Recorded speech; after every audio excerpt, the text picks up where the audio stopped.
only, yeah, like toilet paper is our go-to.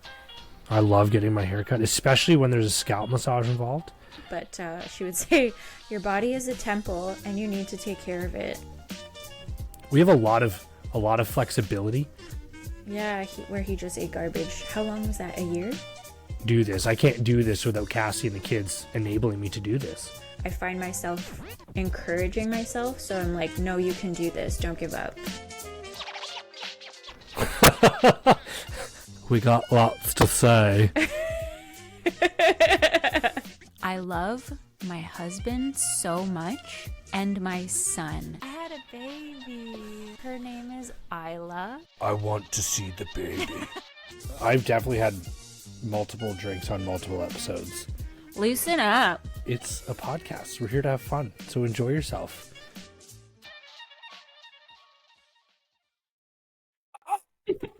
And we're back. Were you holding your breath that whole time? I was so scared. I was. Since the last episode, you've been holding your breath. Oh my god. Yeah, it's been a while. Well, Jenna, tell everyone where we were. 2 whole weeks.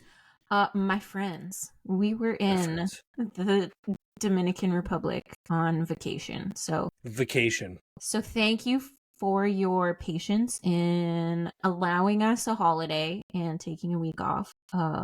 Plus, like the Christmas break and everything too. Christmas break was kind of in there as well. So we've phoning it in for a bit. I saw the photos. You guys were looking fantastic on the beach. Oh, we tried to take like an update photo for our Instagram posts, and it turned out not to be great. Yeah, Cassie was like, guys, no. But then we forgot to take a new one, so now our update photo is going to be not so great. Yeah. I can dig it. That's awesome. I think we should just use it anyways, just to be like, shit happens, you know. I think not so everything's perfect. Yeah, it's the way she goes. Mm-hmm. Speaking of the way she goes, by some weird sort of circumstances, we find ourselves recording our 100th episode of We Made It. Congratulations. Thank you. That's dedication. And honestly, it seems like it should have happened a long, long time ago, but I think we started this like 5 years ago. In the pandemic, yeah. That's so crazy that we're so bad at this. It's taken us 5 years to get to 100 episodes. Yeah. Many breaks, many. Yeah, you know, kids, deployments, the real world, it has its say. But anyway, we stuck it out. We're doing 100. And for our 100th episode, we have a special treat for everyone. Ladies and gentlemen. Not only are we doing a giveaway, but we have our first guest back in a long time. And he is a repeat guest, but that's okay because he's going to be on, I think he needs 7 or 8 more episodes anyway. At least. I'm not sure we're all familiar Do I enough. talk that slow? No. Yes, you do. I'll activate my inner turtle. The sloths at the DMZ. Yes. Yeah. ADHD mind meld right there. Thank you so much for having me again. Leroy Akiki. Thank you. If you're interested, the correct. I'm not going to do that anymore. We're just going to carry right along.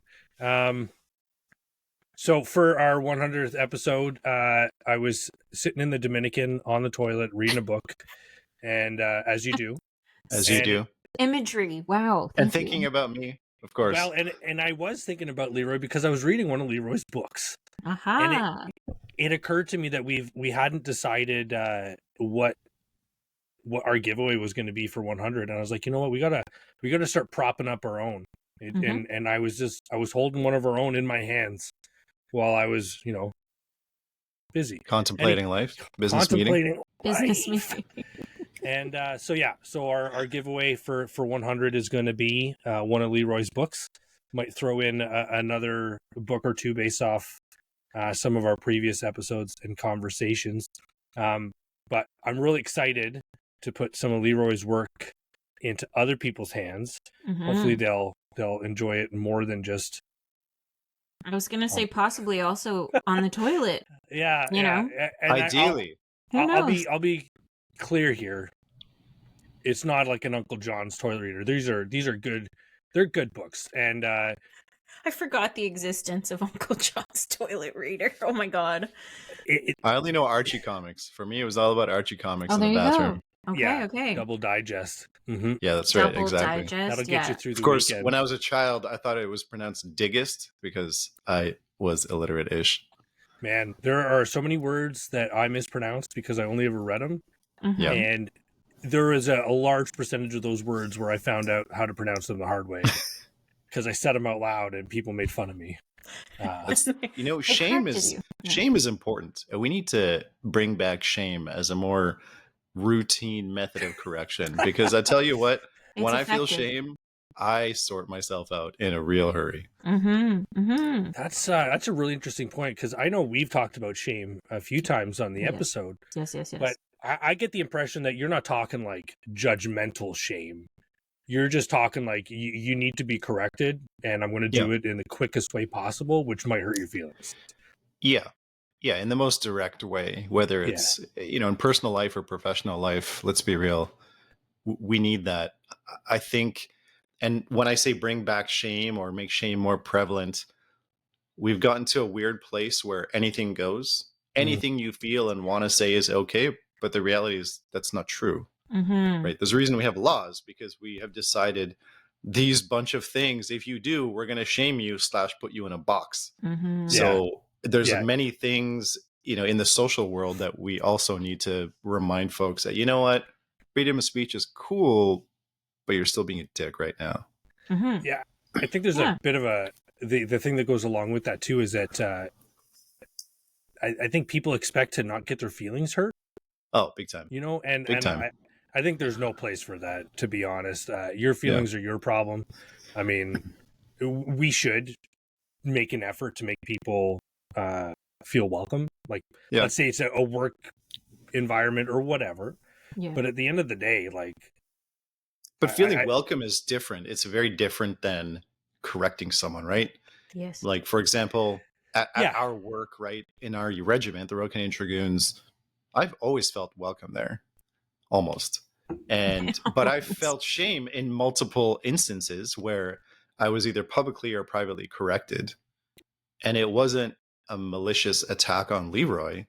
It was, Lieutenant Akiki, Captain Akiki, this is the mistake you made. You need to sort yourself out and carry on with your life. And, regardless who was giving the lesson, I had to learn it, whether they were gentle about it or not. Like, I don't know. Delivery, like you said, the feelings delivery is going to be individual. You can't and you can't take it personally. Every time someone corrects you, like, you can't live your life that way. We need to cut that out. It can't be the norm anymore. And I really hope that starts changing in elementary schools, where a teacher can be like, Leroy, you're talking too much in class. Go to the principal's office, which was my whole elementary school experience, basically. Oh man, yeah, I've heard this quote that before. Yeah. Yeah, gosh, we could get into a whole conversation about the way they're doing stuff in elementary schools. But... No, my only real beef with the way they do school now is that they allow teachers to allow parents to email teachers. Whoever thought that was a good idea needs to be shot, because I feel bad for teachers. Can you imagine? Yeah. You have 20, 30 kids in your class. Even if you get one email from each parent per month, like, that's 20 or 30 extra emails on top of all the crap to deal with. Yes. Right. And people are much bolder and braver over email and text, right? It's easy to be mouthy towards the teacher over email than during a parent-teacher conference when, let's be real, most people just don't have the cojones to say what they're actually thinking. So if I could change anything about our school system right now, it would be teachers and parents can't email each other. You have to have a phone call and in-person conversation if there's a problem, or if it's just a good thing to talk about. Yeah. That's a really interesting point. I feel like when you said that, my first thought was how most organizations operate, where email has corrupted our ability to streamline problem solving. Yeah. All we do is email people with questions and concerns, and never the solution. And I just feel like you're just piling onto their day and their stress levels. But in many situations, it's liability. So in the law world, they don't want to have phone conversations. because you can't prove No what was paper said. trail. Whereas everything's exactly, Jenna, over email. Mhm. You have what I said and what the lawyer has said. It's all written down. Wrong. Exactly. Pretty sure Snowden proved that there is a record. We just might not have access to it. Yeah, I mean, That's fair. ideally, Meta is recording all of our phone conversations. So, like, even without email, we still have the proof. Mhm. That's Mhm. wild. That's an interesting point, though. Liability. That's fun. In case, like, but then Liability is the thing. that brings us to another problem, which is this he said, she said bullshit in the world. Like, no one's accountable for anything anymore. Oh, yeah, that's what I'm There's dealing a with lot right of now, like actually, at work. pass it along. Oh, really, eh? It's someone else's yeah. problem. Yeah, totally. Mm. So, Yeah. are you allowed to talk about this situation in particular? Or? What's Yeah, the I don't tea? Okay. I What's the tea? basically, the short version is it's a he shed, she shed, she shed by the seashore situation. They said. Basically, when I was overseas last year, I made a call to support one of our task force members. Mhm. There was confusion over why I made the call, and this person kind of stood back and watched as their peers launched a military police investigation into me. Ooh. Basically. And then that went away, but that person came home. They were still upset. So now it's become a regular harassment investigation. Wow. But, and like the point I'm trying to make is if I simply had an email with the wishes of the original person who I was supporting, this would be done. Like, it would have been done immediately. But I had no paper trail showing that this was that person's wish, Right. Whatever the case was. So yeah, I could see why everyone wants emails and texts and paper trail to support whatever they're dealing with. It's a very it's litigious society. Sorry, Jenna. I was gonna say the same thing. Like it's to me sad that we've gotten to this place where it's like I better hang on to this text or email or whatever just in case something comes up later where I might need to support an argument about it. It's like you're anticipating. Yeah, if I didn't have enough anxiety already, like, let's just throw future fucking. But that's the reality that we live in the military, right? Because anyone can submit an access to information request. Okay. And, Colin, I'm sure you've gotten some of those where they're send me every email you have with the word cheeseburger in it between this month and this month. And so you go and you run a search and you forward them. And the person who's requested it, has the right to get that information. And so sometimes you do need to have those things to protect yourself. It sucks. That's why that's where we're at. My records system is impeccable. I delete fucking everything. I was going to say, Control A and delete. Yeah, when I've been away from work for a while, as I have been, I just fucking Control A. Just delete all this shit. Sorry, if it's important, you'll get back to me. Yeah. Oh, man. Yeah. If it matters that much, you'll call me or send the military police. Like, it's fine. We've got some access information requests, like, now that I'm working for DLR, which is Army Acquisition, which is just going so smoothly. Man, like, some of these things are so specific. I don't even have to check my emails. I'm like, nothing. No one has asked me to do anything about this. I've been, you know what I mean? It's just completely outside my sandbox. But anyway. Speaking of sandbox, Leroy, you have published a number of books. Self-published. Let's make that clear for our dear listeners and watchers. I feel like last time, and we talked a bit about it, but I feel like just for the new listeners perhaps that are tuning in, he still has written and self-published many books, and I feel like I thought I had them all. This is my pile here. Oh, I thought I had them all, but I went on Amazon and I realized I fucking I'm missing some from my Leroy collections. I just. So sorry, Grain of Sand. The last three were within the last couple months. Yeah, Grain of Sand. Hey, why don't Corner Cake and A Manner of Convenience. Yeah. Would you just like maybe hold them up and give us a quick 1-2? Sure. Quick 1-2. All right. My first endeavor, Solid Oak. This was a naughty book for naughty boys and girls. Oh, that's a good one too. The Memories That Made Us. This is more a traditional romance story. Starts in 2022, goes back to the 50s. So I wrote it in reverse chronological order. Next one. I can't do anything in chronological order, so that's really Bound by impressive. Malice. This is about a guy and a girl who fall in love, and she tries to ruin his life. I took a lot of my own life experiences, and I put them into this. This was the most therapeutic write I've ever enjoyed. That's awesome. Okay. And then ETERNUS. This one is That's definitely the one I'm reading. The thickest one. This is a post-apocalyptic fantasy about a guy who's just trying to survive with his village, so to speak. And he stumbles across a stranger who's got some unique abilities, and it kind of goes from there. They're just trying to protect each other and save each other. And then these three, just more naughty books. I'm on a naughty book roll these days. There you go. Yeah, so for naughty boys and girls. So I have a few questions. I bet you do. A, where does the where who takes is it like those? red vines? I love that scene in The Office. Yeah. So if I feel like there is an overwhelming amount of spicy books on the market these days, mostly by female authors and mostly geared towards a female audience. I find it interesting that you're, I'll say enamored, for lack of a better word, by this particular genre. What draws you to it, and where do you get your inspiration from? And I don't know. It's interesting because the way you're laughing. Okay, so you're like, you made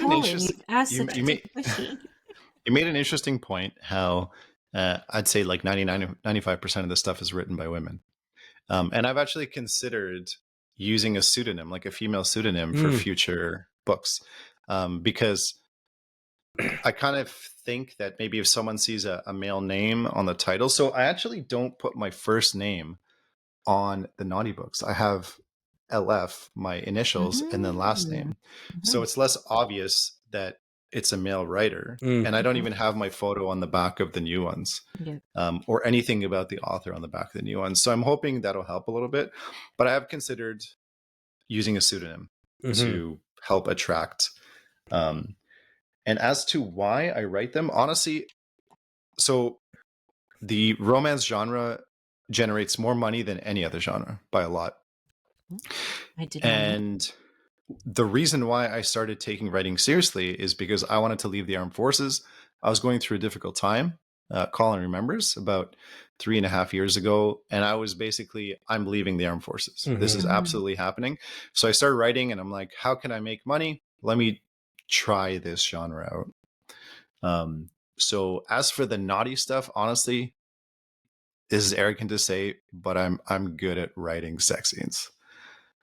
And I take pride in that I get feedback from actual females who say this was written well, or this was terrible. This, but that's part of the whole learning process for me is I've learned, okay, how do I make it more appealing to the female audience instead of writing what guys want to see and hear, kind of thing. So yeah, and it's fun. I think it's incredibly bold and courageous. I don't know that too many men would be comfortable even taking a stab at it, let alone putting it out there for the world. I find art is hard to share. Yeah. And especially written art. I think it would be more difficult if I was counting on it to feed my children and pay my bills. Fair. But I have a job, it pays pretty good. I mean, look at all this technology I'm surrounded by right now. Yeah. And my stomach is full of warm food, and my daughter's going to sleep in a safe bedroom. So I'm lucky that I have a job that pays all that stuff. So this is like, if it works, great. And if it doesn't, I still get paid. Yeah. And you're having fun doing it. So that's... I am. I've learned a lot. I've learned a lot from the practice, because I do all, like for these, I used ChatGPT to generate the covers for these 3 books. Oh, nice. So I've started tapping into AI to help touch up some of the passages, maybe get some ideas, and doing all the covers. So I do all the editing, I do all the formatting, I do all the cover stuff myself. So it's all been a whole learning experience for me, and I still have a lot more to learn, obviously, because I'm not getting paid much to do it. You're not doing it for, like you said, the income. What is the... Say more about, like, using ChatGPT as a tool. Like, that's very interesting. So ChatGPT, with the premium version, you can generate images. Okay. You basically feed it a line and it'll generate what it thinks you want to see. Okay. And then you can try and adjust it. It doesn't edit it very fluidly. It's still a tool that's being developed. Mm-hmm. But for creating images, it's quite impressive. Nice. And we have access to Microsoft's version of it at work.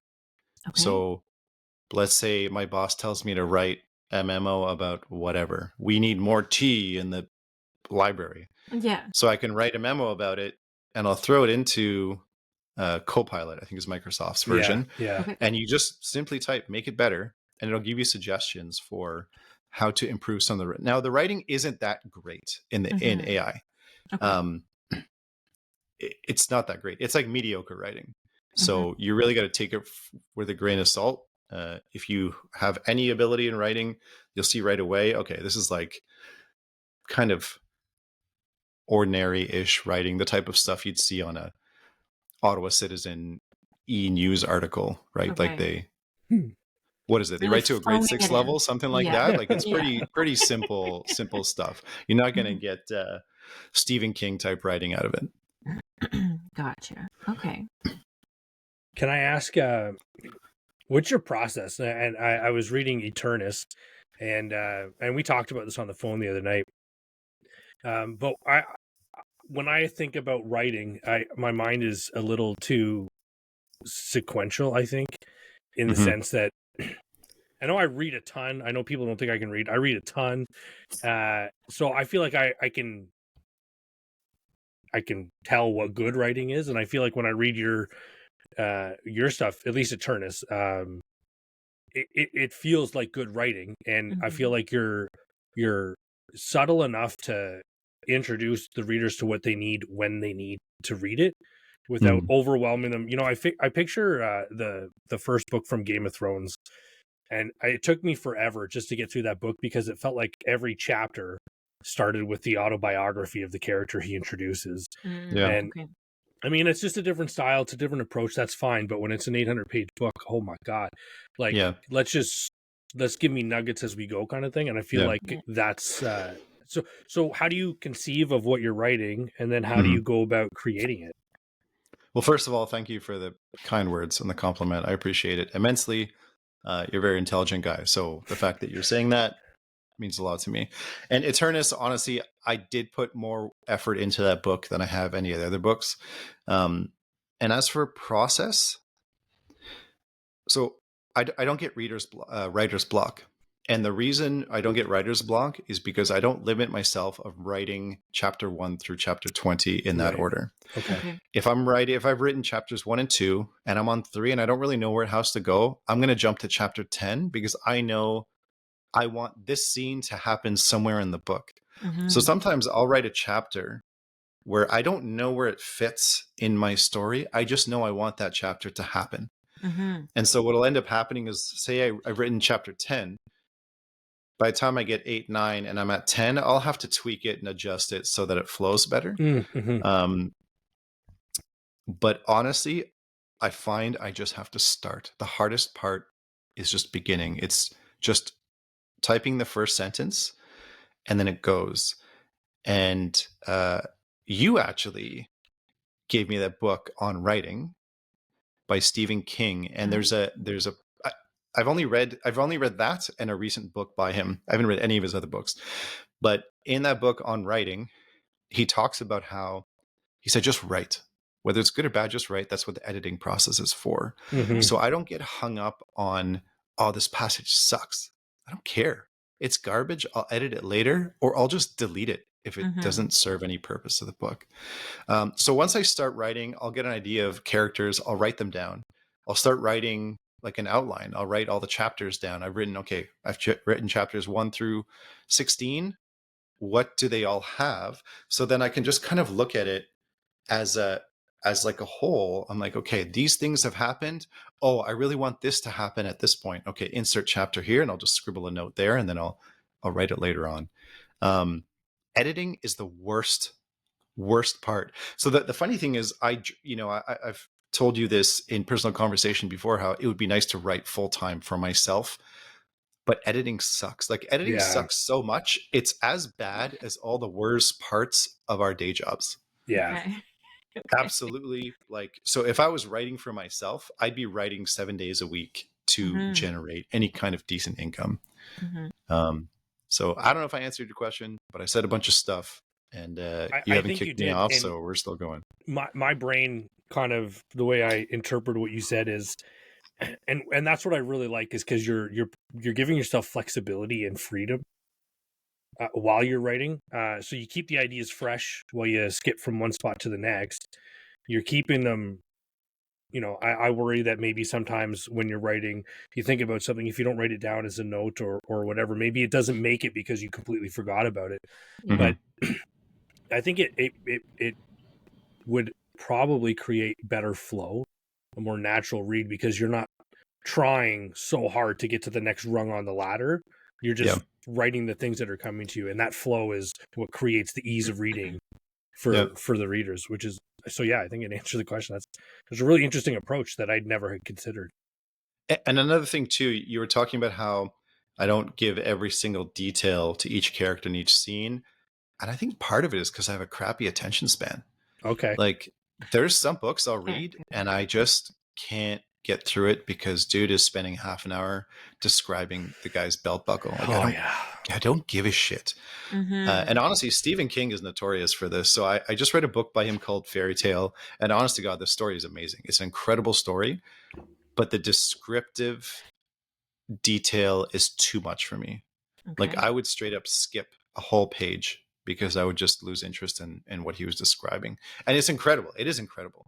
The words he uses, the phraseology, all of the stuff he uses is next level. Obviously, the guy's a genius, but I just don't have that attention span. And so I don't want to inflict that kind of pain on anyone who's willing to take a chance on my writing.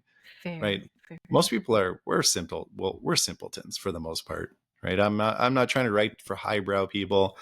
I just want to write for guys and girls like me who just want to be kind of amused and entertained, or maybe turned on, depending on what they're reading, and have themselves a hey diddle diddle. I can't wait to get rock hard reading some of these books. You're not already? What? I mean, now I am, because we're talking, but it's abs time, Jenna. Underscore question mark. Hey, speaking of rock hard, what do you said you didn't put your picture on your newer books. With a view to seeing if it generates more interest. What if you put a picture of yourself, but instead of that boring author photo, it's you topless? I actually considered that. I considered what stopped you? Integrity. Okay. I like how you use such like a really, really appropriate word, but with a little element of shame. Integrity. I wish I didn't have it. I think integrity. Okay.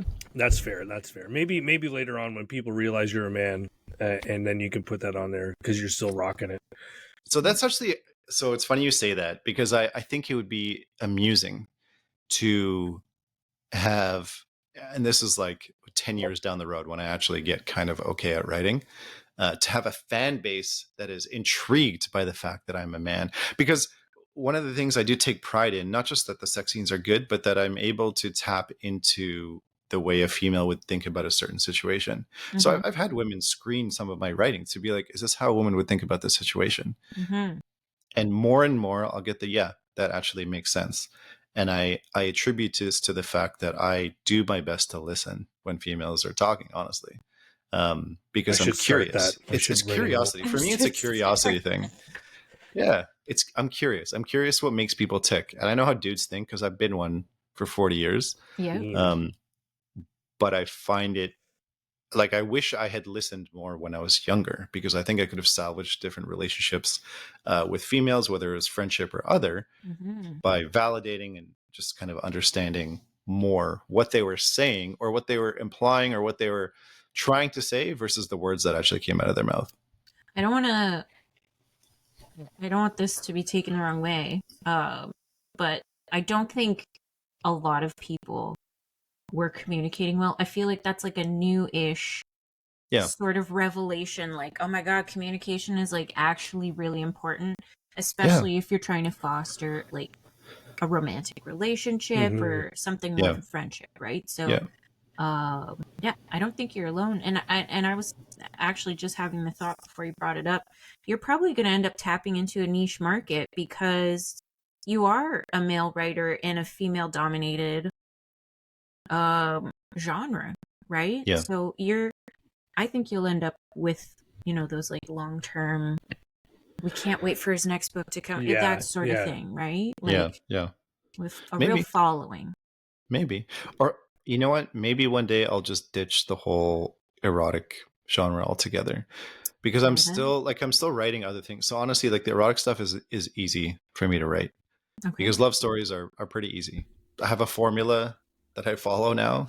Wow. I have peaks and troughs for what happens to the characters and what kind of interactions they have, and like when do they have sex, which chapter they have sex. Like I have that formula not down, but I have a formula, and so I adjust it. But I'm still working on other books. Yeah, I'm actually writing a book about suicide. Ooh. Not like not an erotic one though, right? No, I'm not. Whew. Nick Cage already made 9mm or 8mm. I don't need to revisit that story. I feel like I don't want to say that's really important, but like it's a real thing. And I remember watching, I think it was called 13 Reasons Why. Mm-hmm. It was a series, I don't know if you saw it, but on Netflix, and it's centered around a female character. And you knew she commits suicide, but it was sort of the telling of like the things that led to this happening. And so, like it was very quote unquote taboo. We can all understand why. But it happens all the time. I think there's some stat. It's like the second second highest cause of death for men, like young men, I think it is, which is heartbreaking, but like, yeah. So is that why you kind of like I'm writing about it? This, I'm writing it because it's therapeutic for me. Okay. Because I've had episodes in my life where I contemplated it and I planned it out and I thought I was going to go through with it. Like that period, Colin, 3.5 years ago there, I thought about it. I really did think about it. And I had a plan for it. I was going to make it look like an accident. And ultimately, I just was like, I can't do that to my family. I can't do that to my friends. So me writing about it is a mechanism of therapy. Like all of this writing has been therapeutic for me. I can honestly say writing has helped bring my life back on track from that dark time. And so it's therapeutic for me to write about. I write some of like it's the book is fiction, but I write a lot of my own feelings into the character's voice. So it's just another mechanism of, I guess, maybe enabling people to understand how someone gets to a point where they think that that's their only option. Right. Right. I don't know that it's an illness. I don't know what the clinical words are for it. I just know that at a certain point, guys and girls get to a point where they're like, this is the only way that I can feel some peace. And that's it. That's tough.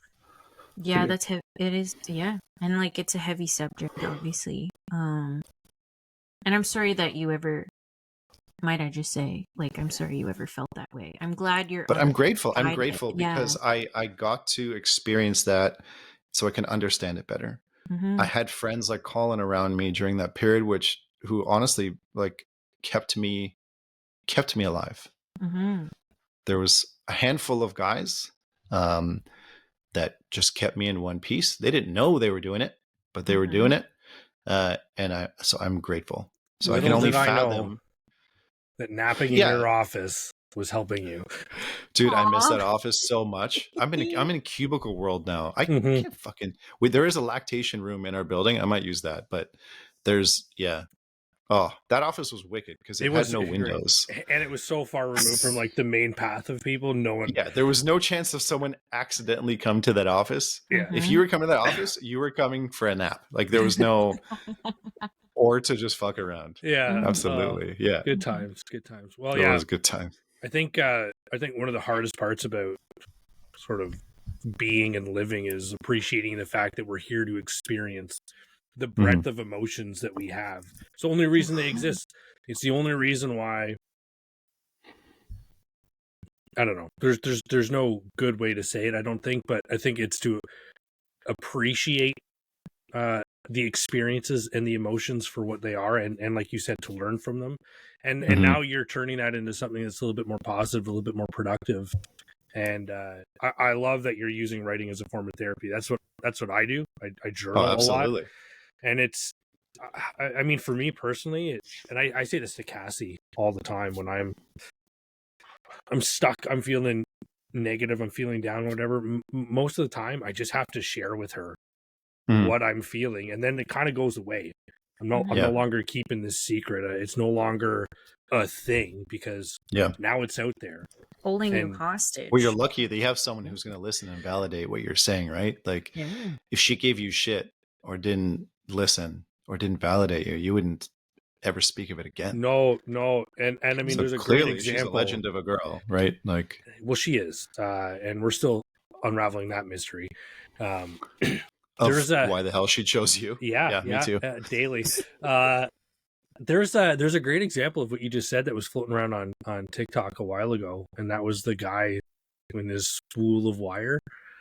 And he was just reminiscing about, he had this for I don't know how many years. I remember I've got that big green ball of rope we always take camping, Jenna. I've had that since 2010.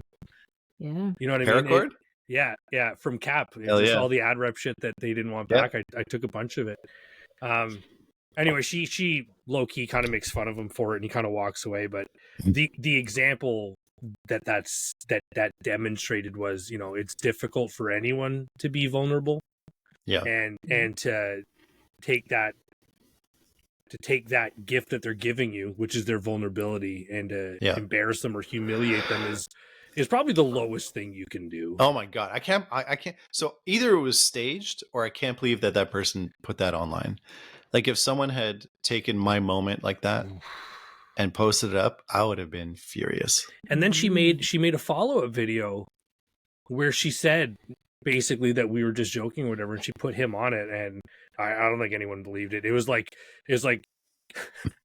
like people reading the hostage letter. His face was genuine. That was a genuine moment. If he was that good of an actor, he'd be getting paid tagged. For sure. He was just having a dude moment, and she took advantage of it. And I hope she falls down some stairs. That's it. Like a lot of them. And the ones with the hard corners too. Oh, I fell down a bunch of those when I was like under a year. No, seriously. So back in the day, they used to have those walkers where you put a child in it. It had wheels and they could kick themselves around. Yeah. Yes. So I went down hella concrete steps in one of those. That's why my brain is like IQ 76. You and Cassie have a Resolute experience. She did the exact same thing. Nice. No. Yeah. That's why her and I get along so well. I think so. Both have brain damage. Perfect. Yeah. Mysteriously attracted to me. Who knows? Just moving right along. There's also more going on with you. You're a lot more involved on social media. You had a bit of a hiatus there for a while, and now it seems like you're back. It seems a little less I'll say structured. That's not the right word. I think it's just maybe. No, I think that's accurate. Yeah. So because it was every Tuesday. That was the thing. It was like every Tuesday, I would do the thing, and it was like a 2-3 minute clip. And honestly, so I'm old, and like old in the realm of social media. Yeah. And I refuse to get on the stories train. I'm like, goddamn youngins and their stories. They just keep changing the platform. Yeah, but the stories are convenient, right? Because it's just like, it's the first thing people see, and it's a very short clip, right? It used to be 30 seconds. Now they can be up to a minute. Yes. So I went from doing my weekly thing to a couple times a week when a thought comes into my head, or I learn a lesson, or I hear something, or I remember something from my childhood. Like my father was all about philosophical quotes. He was always throwing them out. He put them up on the fridge. That was like one of my last ones from a few days ago. So now I will create it as a story. Social media, Facebook now allows you to throw a little bit of music into it. Yeah. It'll automatically like closed caption it. And then I'll post it as an actual video as well. Nice. But ultimately, the function is to pass on the things that I learned, whether it's a mistake I've made or something I've learned from someone else or some great quote that I've heard from someone else. There's a lot of trash on social media. Honestly, if it wasn't for writing, I would shut down my social media completely tomorrow. It's more garbage than good. And so I guess I'm just trying to help bring a little slice of positivity and usefulness to it. So I would argue that I'm still trying to find my voice in that realm. And the funny thing is, every time I'm about to quit, where I'm like, I'm done doing this shit, every single time I've thought about quitting, I'll get a message from someone and say, hey man, I like today's video. Keep it going. Yeah. It'll just be a one-liner and I'll be like, oh fuck, now I can't quit. And I just keep going. Yeah. But it's the consistency that I need to work on, because I feel that the once a week thing was good. Tuesdays, it became my thing. But now that I'm doing like 30-second stories, if I can do them daily, that'd be ideal. But like you guys, right? It took you a couple of years to get your 100th episode. Things get in the way, you get distracted, or maybe some days I'm like, I don't have anything useful to say today. I'm just going to shut the fuck up. Yeah, that's the useful thing though. It's like not every day is a thing, good or bad. So, like the flat days or the good days. Yeah.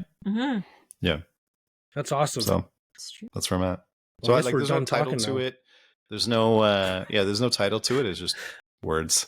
No, it's good because it's Leroy now. There's no rhyme or reason. It's just Leroy sharing himself with the world, which I think is awesome.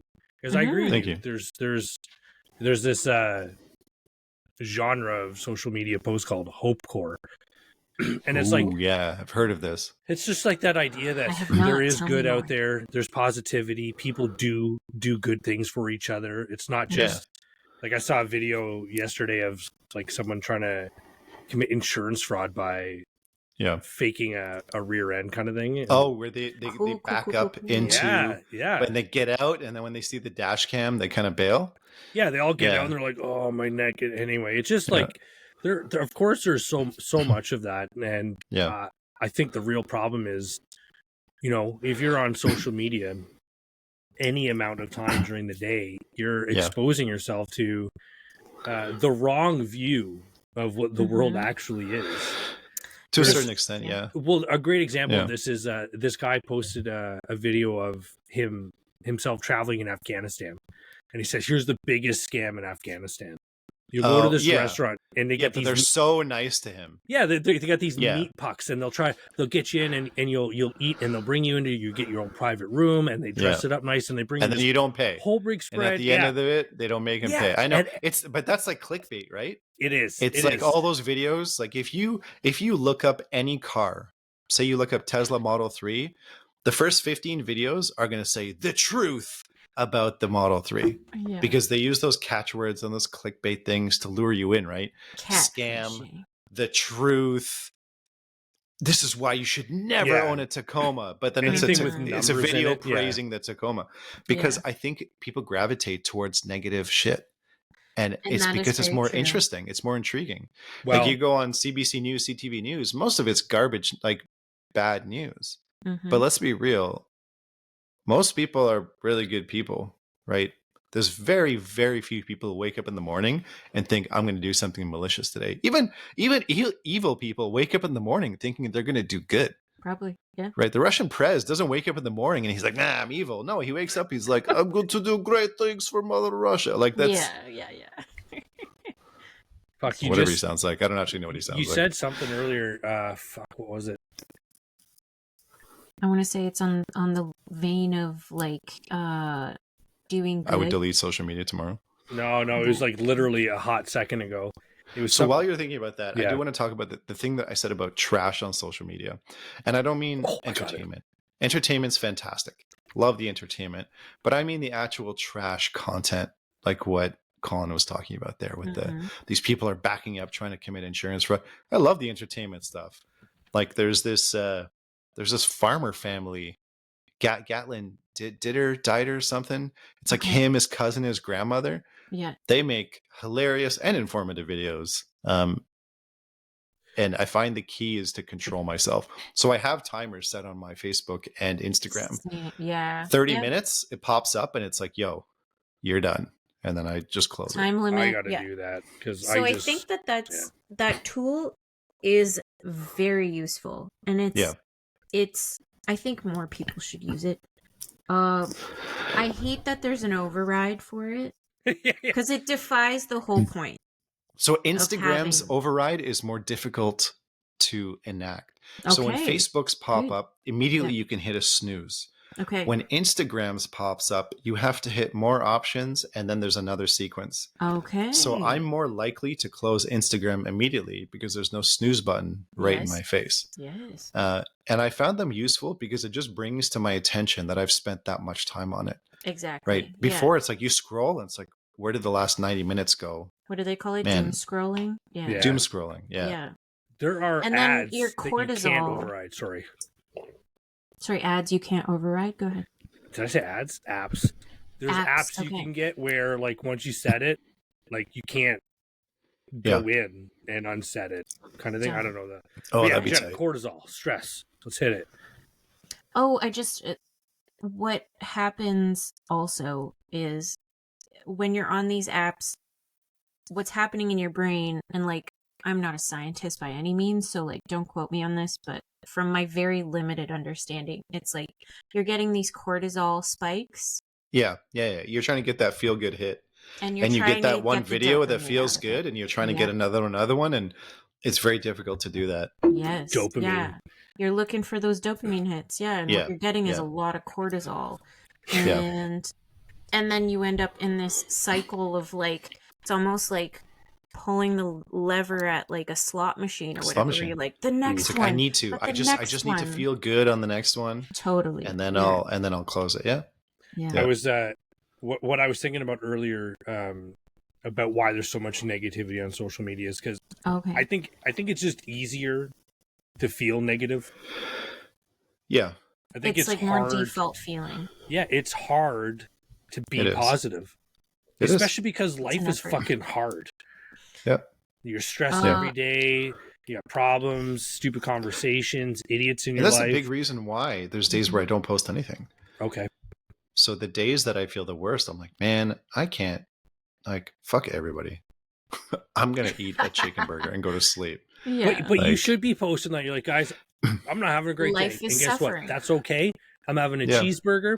I'm going to eat my feelings. So tomorrow I'm going to try again. Sometimes I do talk. So a little while ago, I started making posts, not videos, just a post about, hey, if you're having a tough time, you can shoot me a message. We can talk about it. The days that I feel worse are actually the worst are the days that I do that, because I find talking to people about their stuff often will help me. One is a distraction from my own stuff, because if I'm too busy supporting somebody else, I don't have time to feel sorry for myself, because feeling sorry for myself is counterproductive. I get nowhere for it. And it often gives me perspective, because, like Colin, you know me, I've dealt with some significant real problems, but some days you have problems where it's like, it's stupid. I know it's stupid. Jenna knows it's stupid, but I feel like, I just feel like shit today. And so when I find myself talking to someone, listening to their problems, I'm like, oh, maybe my day is actually quite spectacular.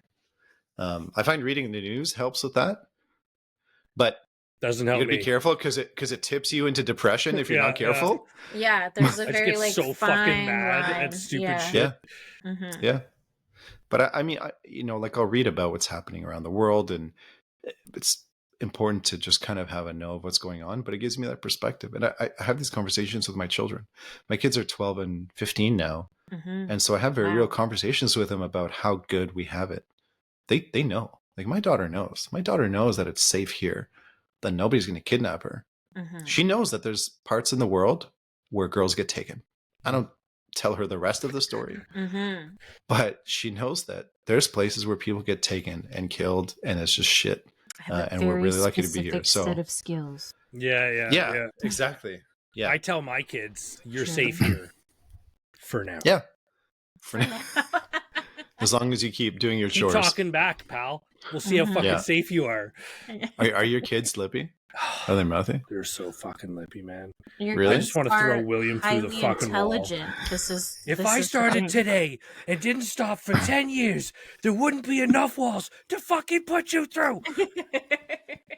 Oh, man. Man, I'm lucky. My kids are not lippy, even though they're teenagers now. Well, they're okay, but experimenting with their own autonomy, you know what I mean? So you comes with the territory. You have 2 daughters, am I remembering this right? No, I have a son. So my son is 15. Okay. And my daughter is 12, yeah. Okay. Yeah. Because Jordan and I have been warned that teenage girls are the worst. Oh, I thought you were going to say delightful. Like they have done like actual testing, and like a lot of teenage girls what's the word? Like test as psychotic in their teenage years. Yeah. As a former teenage boy, trying to hold hands and kiss with teenage girls, I can tell you they were fucking psychos. They're crazy. Straight up. But it's not their fault. It's like hormones are insane. It is insane. So I was angry all the time as a teen. From the age of like 13 until last week, I was angry all the time. All the time. So I tell my son about it. I don't know, he's 15, doesn't tell me all that much because he's 15. But I just tell him I'm not going to things. share my emotions with my dad. No, and that's okay. It's perfectly okay. But I just tell him things. I'll just say, we'll be sitting, I'll be like, you know what? When I was your age, I was pissed off all the time. And I just say it so that he can hear it. And if he's feeling it, he can be like, normal. Oh, okay. Yeah. It's normal. It's perfectly normal. So we'll see what happens with my daughter. I'm trying to do the same thing with their negative emotions. Yeah, keep us posted. Yeah, I'm trying to the negative emotions. We all think, I don't know. We think that being angry or mad or sad is not a good thing. No, it's normal. But it is, and that's it. Yeah. It's normal. And like, so whenever the kids are upset or they're lippy or they don't like anything, I'm like, hey, it's okay to be mad. But here's, you know what I mean? You can be mad, but you can't be mean. You just can't be an asshole. Yeah, exactly. Yeah. Actually, I made a video today about how stress and anxiety is good for you. And it really is. I think it's weird that people want to live in stress and anxious-free life. It keeps you sharp. It keeps you sharp. It gives you perspective. Makes you stronger. I don't know. I just keeps your eyes out for the child kidnappers. Yep. Yeah, that's right. I saw this great video. It was this 911 call, and basically this guy calls in, and the dispatcher's like, "So what's going on?" He goes, "There's these internet stalkers outside my house." And they're like, "Well, what do you mean?" "This guy has been fucking stalking me online, and now he's outside my house, and there's camera guys. There's like 6 of them." "Well, do you happen to know the guy's name?" He goes, "Yeah, it's Rick Hansen." Chris Hansen. Yeah. From To Catch a Predator. That was so fucking funny. Dude, I love To Catch a Predator. I love it so much. The other night, I was on, oh my God, I watched like 90 minutes of it. So there's Chris Hansen was like the original guy, right? It was Daylight NBC. They were connected with the police. Like it was a very formal and... Now people just go out and do it. But the crazy thing is people do it and they tell the guys, they're like, either you take a bunch of slaps from us or we call the police. And these dudes will just take the slaps and they're just getting smacked around. And these people upload these videos. Now, I like... Does that make you accessory to a crime? To watching it? If you know what this person... No. Yeah, to watch it. If you know what this person's doing, and then you don't report it. Yeah, I don't know. I don't know. Dude, I'm not a cop. Yeah. I've been the target of investigations. I've not been part of investigations. Yeah, lately, this is, So I don't know. Oh, dear. I don't know what the rules are. I just wait for them to say, "Hey, you're free to go," and then I carry on with my life. Write another book. I can't. I think I. Sorry, go ahead, Jenna. Nothing. I feel like we're all fairly empathetic here, the three of us, and I whenever I watch these videos, I'm like, "Fuck yeah, get him!" But then I'm like, "Oh man," my heart starts racing for the other guy. I'm like, he must be so fucking scared right now. My life, so and honestly, like, good, you should be fucking. I don't feel terrified. bad for them at all. I don't feel bad for them at all. I don't feel bad at all. It's not like it's cultural confusion or whatever, right? I mean, that's a thin excuse. Anyway. Yeah, exactly. That's what I mean. It's like you see the guy's face. He knows he's screwed up. He's like walking timidly up to the house, and then there's like this courageous teenage actor that's there, that's like risking their own safety. Right? Have you seen those where like there's a young woman or a young guy, and they like invite the guy into their home, and they almost always try and reach for them, and then they kind of scurry away, and they have it. Man, then Chris Hansen busts out. He's like, "What are you doing here?" Oh my God, I love it. And he tells them to sit down, and they always sit. They always sit. Because they're like, they don't just run. They just sit because they're fucking spineless. Yeah. Dude, they just take it. I love it. What show was it? As a person with children, I love it. Hell yeah, crush those fools. Was it the Man Show where they did the spoof? Mansers. Was it with the GameCube? We're playing GameCube. It was basically To Catch a Predator, but it was like bros. No, it was it was Derek Comedy. Oh wow. It was Derek Comedy where the guy shows up with the he's just like got a bag of dildos. Yeah. And he's like, I'm just here to play GameCube. What's in the bag? Yeah, it's just a bag of dildos. Yeah, like so many. Axe body spray in here. Oh, sometimes I like to smell like an axe. It's a big deal. The shit they Derek come up Comedy. with. Oh, that was honestly, fantastic. That was the original internet was fucking priceless. I showed William a bunch of early vines. Years. Oh yeah. Boy. Even before that, when YouTube was fresh, it was beautiful. Do you remember before social media when you would just go on? I don't even remember what the websites were called, but you could just like scroll through I guess E-Bombs World was one version of this. E-Bombs. Where you could just like Newgrounds. Newgrounds was incredible. Yeah. So there's actually a series called There She Is that was on Newgrounds originally. It's a 5-part animated series about forbidden love. It's about a rabbit and a bunny, but like animated, and they basically fall in love with each other. And the whole series is them dealing with cultural pressures of hating on or supporting their cross species love kind of thing. Wow. And it's still like every once in a while I'll watch it. It's incredible. Check it out. There She Is. You can find it on YouTube anywhere, but it was on Newgrounds originally. It was like, on Newgrounds they had a list. It was like top 100 as voted or watched by, and There She Is was like in the top 10, all 5 episodes for a very, very long time. All the time. Oh man. Yeah. I'm sure there was, as you said earlier, internet garbage too, but a lot of gems came out. Oh yeah, I was also 15 at the time, so like everything was I was walking garbage, so it was it was kind of perfect anyway. Yeah. You were like, this is my lane. I love it. Oh yeah, it was my jam. Like Stick Death. It's like it was just a guy who animated stick figures killing each other, and I could not get enough of my 14-year-old self digital flip with my 56K modem. Like, don't pick up the phone, Mom. I'm trying to watch Stick Death and download Fools Rush In by Elvis so I can just be a lovesick idiot. Oh man, I remember LimeWire. Yes. And just getting rickrolled like nonstop. Napster was the first one. Napster was the first one for me. Yeah, Napster was a good one. But you couldn't verify the contents of a file until you got it. Yes. Yeah. And you're like, wow, this is not the song I fucking asked for. So I was trying to learn how to skateboard at one point, and I downloaded this. It was like Skater Dudes video. Okay. It was not about skateboarding. Was it a bag full of dildos? It was gay porn. It was like skateboarding guys. Twist. So the first 2 minutes is them skating around. I'm like, oh, okay, sweet. And then it's just 50 minutes of them getting down. Don't ask me how I know it was full 50 minutes.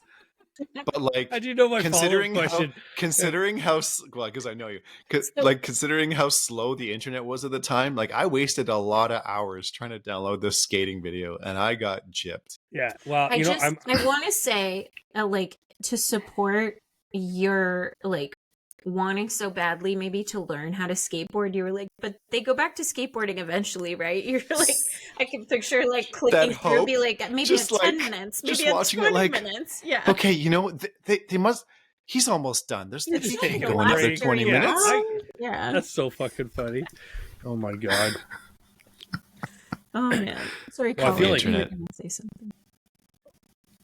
Oh, I was just gonna make a Euro Trip reference. The girls never came. Oh. Here's a fun fact: you made out with your sister. Oh yeah, that was so good. It's such a fucking good movie. It was a good movie. Where's the beef? Oh my god! Yeah, Xena Warrior Princess was in that one. That was a surprise. Oh, I didn't. Oh yeah, she was the dominatrix. Yeah, she's like the head of that brothel. Checks out. Yeah, he Pick out the guesses testicle camps. Yeah. It was like a it's like a sawzall with 3 dildos on it, and a laser fucking aimer.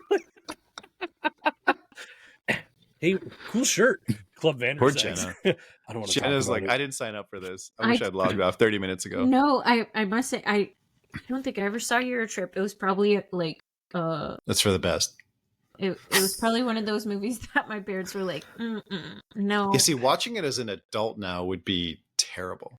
Right. Like the only me way giggling about it is reminiscing of the feelings I had as a however old I was when it came out. Originally, it's like I watched Borat again not too long ago, and it's just not the same. Yeah. Yeah, like it's just not. That's the how same. I feel every time I watch Johnny Tsunami. It's just. What is Johnny Tsunami? I used is that a skating video that turned out to be a porn?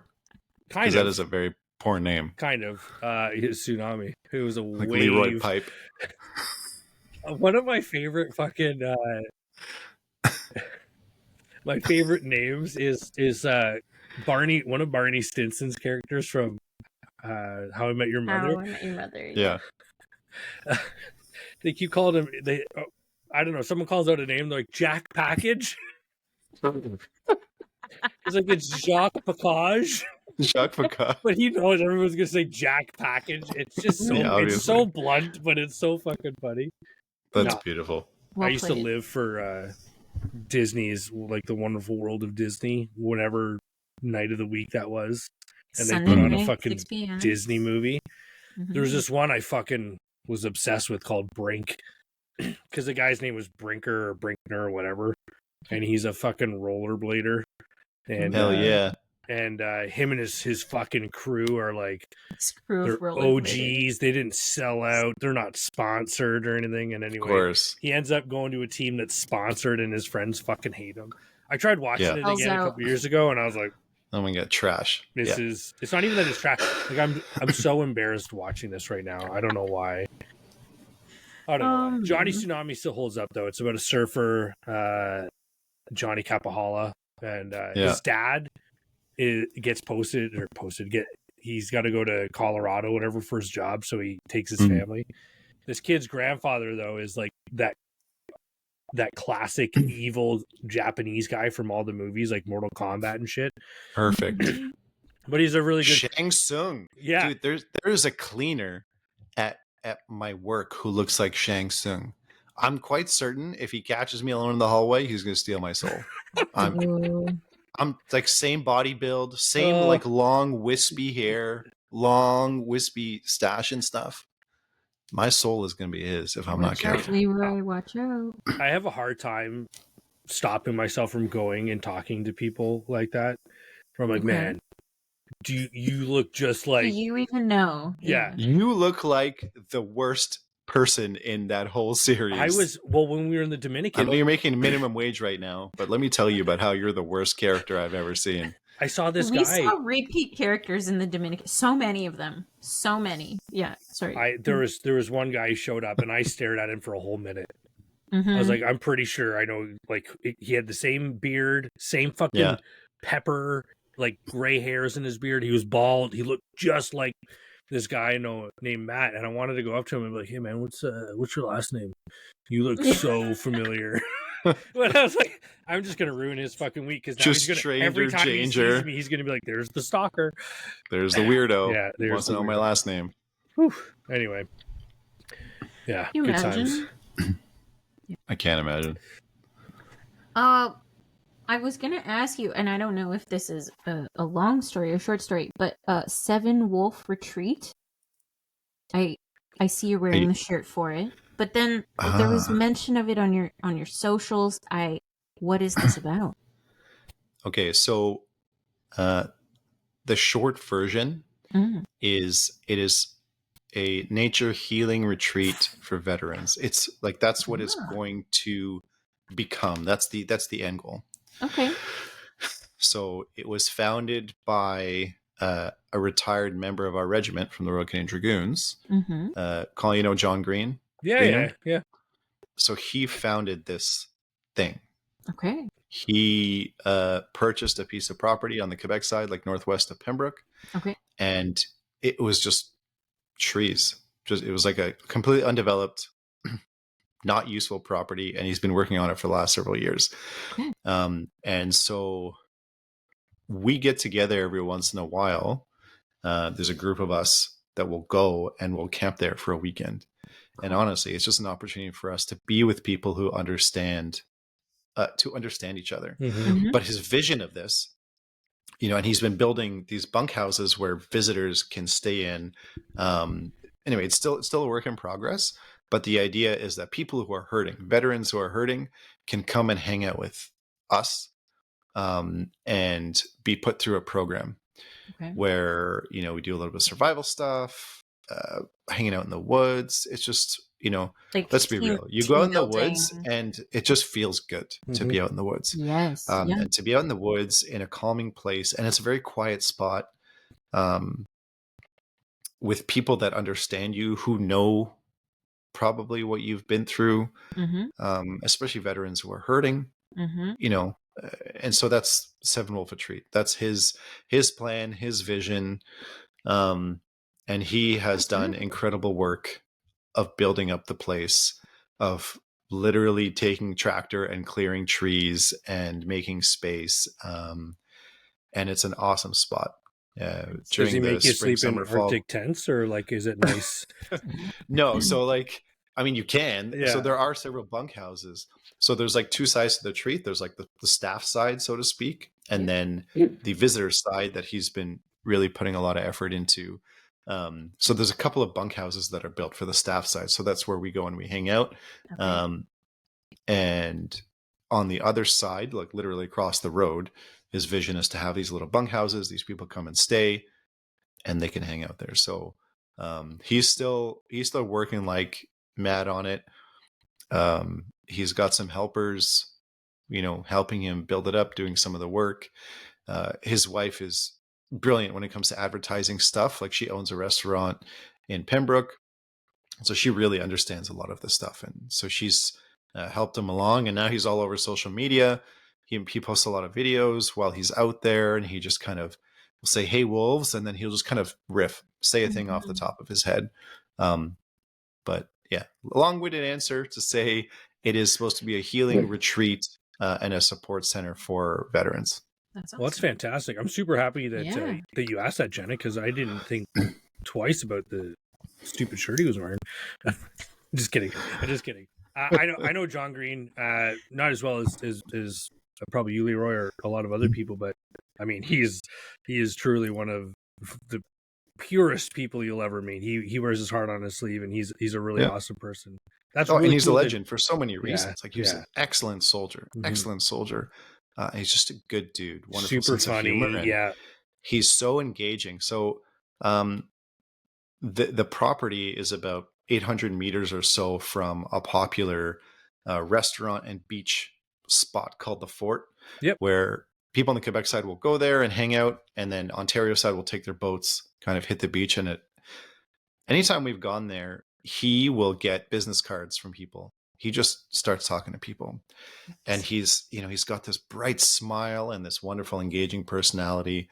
He's easily one of the most impressive people I've ever met, and I envy how good he is with people. Like I try and be good with people. I really enjoy engaging, but with the sincerity with which he approaches people is really what inspires them to want to participate in this more than anything else. He is the heart and soul of this thing. And you know, however long it lasts, he will definitely be the guy, the heart of it. Yeah. Mm-hmm. That is really awesome. It looks like they're affiliated with Spartan Wellness. Is this? So Spartan Wellness is, there's another veteran. I forget it's Riyadh, and I forget his last name. But he's a good friend of Johnny's. Anyway, that's another. I'm not really familiar with Spartan Wellness, but it's another veteran-run kind of deal. But ultimately, it's like I think it's another support system. Mm-hmm. But I don't want to say anything. I don't want to speak outside of my lane there. No, that's awesome. Thank you for talking. Because now this is. I'll probably try to reach out to John and see if he wants to come on here and talk about that. Because that would be. There you go. Should. I mean, it's exactly why we have this fucking podcast. People need to know what's available to them, and yeah, I think you should. He'll entertain the hell out of you. Yeah. He's funny. He's engaging. Like if you're not splitting your sides, laughing, you know, then you probably weren't talking to him. You were talking to a stand, a clone. Mm-hmm. Yeah. Well, that seems like a great place to cap this one off. So Leroy, thank you so much. Okay, wait, hang on. Oh, she got more. No, we were gonna in this being the 100th episode, we were gonna give the book away, but we were going to ask Leroy. Yeah. Do you have a preference? Do you have a book that you want people to read, or do you want us to pick for you? Yeah. I don't have a preference. Okay. When people ask me which of my books should they read, my answer is, what mood are you in? Okay. And I ask them, like, do you want to feel good? Do you want to feel shocked? Do you want to be turned on? Like, what do you want? Do you have a book that's kind of guide them? Like the works?